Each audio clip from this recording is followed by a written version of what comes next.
Olá, seja bem-vindo. Começa o seu programa Kézia Ramos e eu tenho a honra de estar com ela, a nossa querida doutora Neuza Mesoné. Tudo bem, doutora? Seja bem-vinda. Tudo bem, para mim é um prazer estar aqui com vocês novamente. Nós que agradecemos para falar aí de utilidade pública, né? Hoje nós vamos falar sobre síndrome do pânico e depressão. Doutora, tem ligação, né? A pessoa que tem síndrome do pânico, ela pode ter depressão? Como é que funciona isso? São duas coisas diferentes, a síndrome do pânico e a depressão.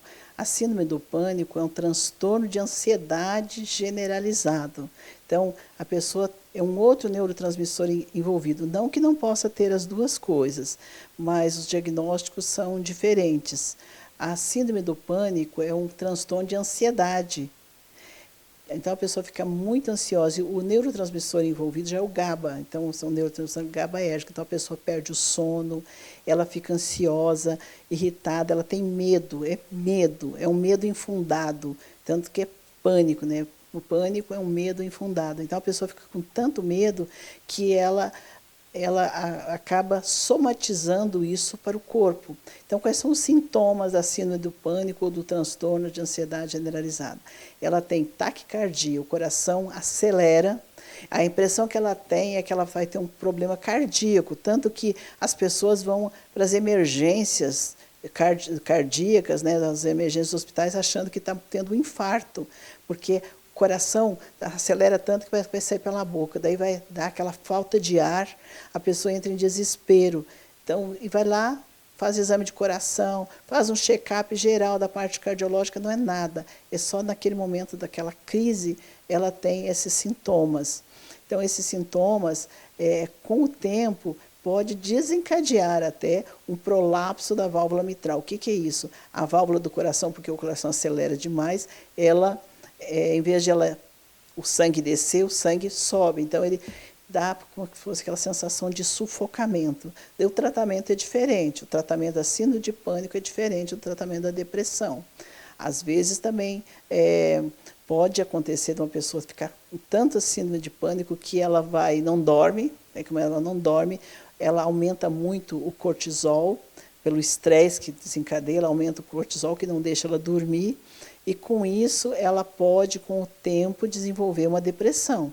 Mas a doença de base é a ansiedade generalizada, que leva a alterações a nível corporal. Então, é muito importante saber esse diagnóstico. Então, a pessoa que tem o transtorno de ansiedade generalizada, ela tem que usar medicamentos calmantes, que vão agir na área, no GABA, que é um outro neurotransmissor. Algumas Diferente. pessoas, inclusive, doutora, só te interrompendo, elas sobem a pressão, não é verdade? Sim, porque aumenta a frequência, se aumenta a frequência cardíaca, a pressão arterial e a frequência cardíaca vezes o volume sistólico, né, dentro da fisiologia. Se aumenta a frequência cardíaca, vai aumentar a pressão arterial, porque é uma regra, né? Uma regra simples, a multiplicação, frequência cardíaca vezes o volume do coração vai dar, aumenta a pressão. Se aumenta muito a frequência cardíaca, vai aumentar a pressão. Então, realmente, então existem os sintomas depois do transtorno de ansiedade, vai gerar alguns sintomas que podem depois prevalecer se a pessoa não tratar.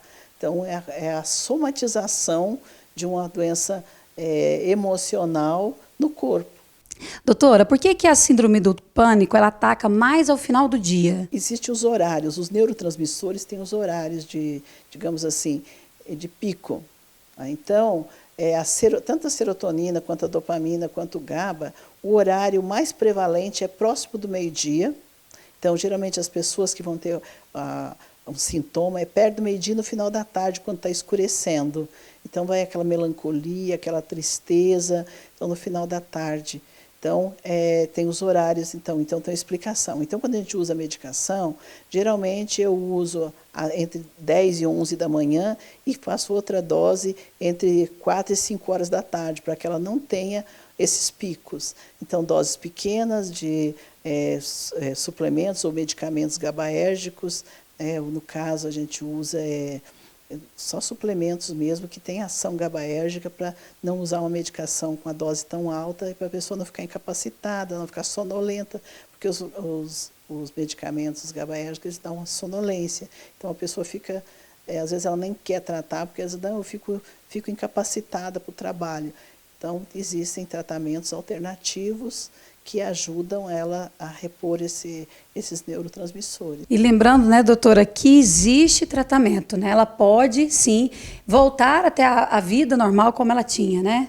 Com certeza, o tratamento existe, Deus capacitou os homens, capacitou a medicina para ter essas descobertas e para a pessoa ter o recurso. É só ela buscar o recurso que existe, esse recurso sim. Então, dependendo da pessoa, a dose, tudo é determinada de acordo com o peso também, com o perfil psicológico da pessoa. Então, cada caso, eu falo que a gente não trata a síndrome do pânico, a gente trata a pessoa que está com síndrome de pânico. Às vezes é uma situação, às vezes ela teve uma perda muito grande, medo de perder, agora na pandemia, o medo de perder amigos, perder familiares, o medo de pegar a doença, está levando a pessoa a ter esse transtorno de ansiedade. Nunca se viu tantas pessoas ansiosas do que agora. E além da depressão, a síndrome do pânico também é o mal do século. O transtorno de ansiedade. As pessoas estão todas ansiosas demais, com medo, elas têm uma incerteza, elas não sabem o que vai ser do futuro. Então, essa incerteza em relação ao futuro faz com que as pessoas fiquem em pânico. E a gente tem que procurar ter o equilíbrio, né, doutora? Saber que tudo isso vai passar. E o mais importante, buscar ajuda, né?